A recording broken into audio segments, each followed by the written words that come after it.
AAA overview. Now AAA stands for Authentication, Authorization and Accounting. Now authentication, if you go with some basic general examples, authentication refers to authenticating the user or verifying who the user is. Like if you take an example of any kind of credit card details, let's say if you're using your own credit card, probably you may want to do some kind of transaction. Now in order to do the transaction, you have to provide the credentials, like maybe you need to type in the PIN or some card number and some PIN on the backside, or maybe if required any other additional details. Or if you take an example of any specific user in the company is trying to log into his computer, and before he actually log into the computer, he must provide his username and the password to make sure that he can access that particular computer. So that's what authentication also. So general examples, authentication is nothing but verifying the username and the password and ensure that whatever the username and the password he has provided, it's correct. And once the user gets authenticated, or once you log into your card with the proper details, then authorization is going to tell what resources you can access, what resources you cannot access. Just like when a user tries to log into the computer in the company network, and he will be authenticated, and once he successfully gets authenticated, we need to make sure that what resources he can access. So if this user belongs to accounts department, and I want to make sure that this particular user will be able to only access accounts computers, or if there is any guest user who is coming into your network, maybe he connecting to my Wi-Fi network, let's say, and I want to make sure that this user should be only able to access internet, not more than that. So authorization is going to tell what the user can access. Just like if you take a general example of your credit card, what is the maximum amount of transaction you can do? So maybe you have a limit of, let's say, $800 probably, but you cannot do more than that.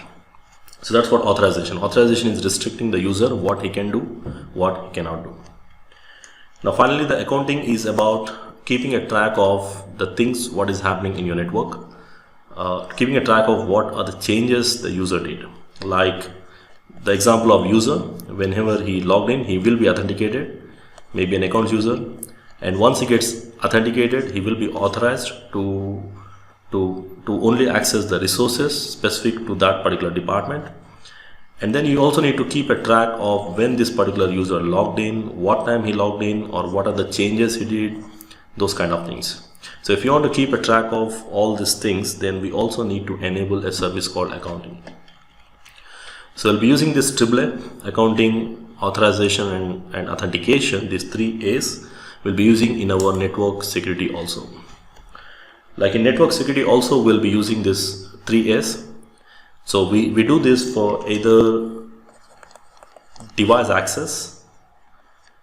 Now again, for device access means, let me just write down device access or device administration, we can say typically, and then we can say for network access also. Now device administration means, let's take an example. I got, like in the previous sessions we discussed about some telnet or SSH protocols. Now this will allow the user to log into the device remotely. So maybe a user who belongs to IT department, and his job is to manage the router, the switch or the firewalls.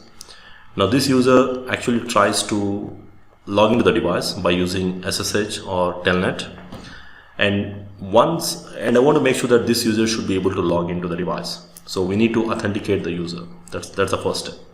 So we need to make sure that user should be allowed to do device administration. So the first step, he needs to get authenticated, provide the correct username and the passwords. And once this user log into the device, then he also need to be authorized. Now in authorization, if this user belongs to the level 1 engineer, and I want to make sure that this user should be only able to execute some basic show commands, and maybe he can do some basic changes like changing the host name, changing the IP addresses, but he cannot make any other changes like he cannot do any changes in the routing configurations. He cannot shut down the interface, something like that. That's what authorization. And if the user is belonging to the level 2 and I want to give some additional permissions, he can do all the changes, but he cannot erase the configurations or delete any configurations. So for device administration, we need to authenticate our users for accessing the devices remotely, and we also need to give permissions what they can do, what they cannot do based on different user accounts.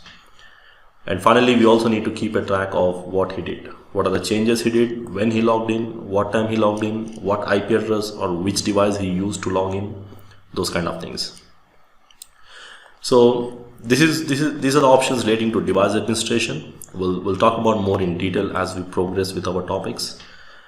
And also you need to do some AAA, the same thing for network access.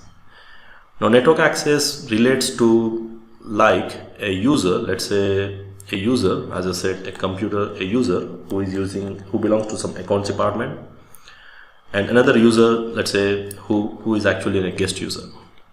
Now most of the today's production networks, everyone uses their own device. Let's say he's carrying his own laptop or maybe his mobile phone and is connecting to a Wi-Fi network, and this user should be authenticated first before he actually connects to the network, maybe to Wi-Fi network or wide network, any network. So the first step, this user must be authenticated. So he will provide his own username and the password, and he gets authenticated. And once this user gets authenticated, depending upon the username and the passwords, this user belongs to accounts. And I want to make sure that this user should be only able to access the resources on the accounts department, but not everything. Of course, he can also access internet and some resources, restricted resources. So I want my server, we'll see servers. So I want this user will be dynamically should be assigned to my accounts VLAN. And also you may want to push some ACLs. Probably you can actually define some restrictions to that particular user. And if that user is a normal user who is using some guest accounts which we created, and that user will only be able to access the resources on the internet, but he cannot access anything on my company network.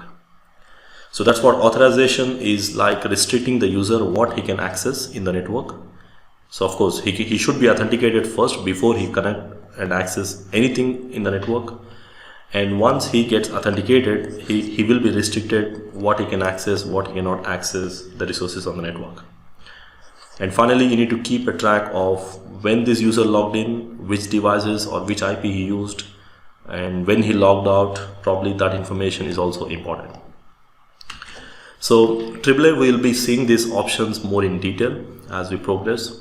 So we can do AAA for either device administration or for network access. Like just a quick authentication, what we discussed, provides identification of the username. We use either username and the passwords or some digital certificates. We'll talk about more on this certificates like PKI, public key infrastructure, in cryptography topics. And the user needs to be authenticated, or the machine. Machine means maybe you're connecting your printer, and I want the printer also should be authenticated before it can connect to my network.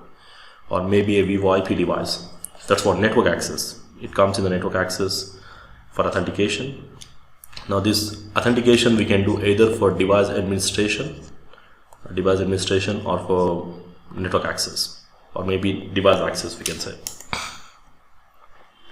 Now authorization is, like I said, what resources the user can access. So if you're using device administration or device access, we can define some privilege levels and what are the commands the user can execute once he log into the device, once he log into the ASA or the router. And network access, we can say that when an accounts user connects to the network, which VLAN he should be assigned, what ACL should be applied to that user, and some encryption, some advanced authorization like security group tags, encryptions we can apply. And finally, accounting means keeping a track of what are the changes they did or what it's just like evidence of what they did. And for device access, we can do some command accounting, something like that. And for network access, we can do some kind of statistics, like when they logged in, maybe for billing purpose, or you want to identify the devices based on what username they used, IP and other things, the connection state or session state, when they connected and when they disconnected.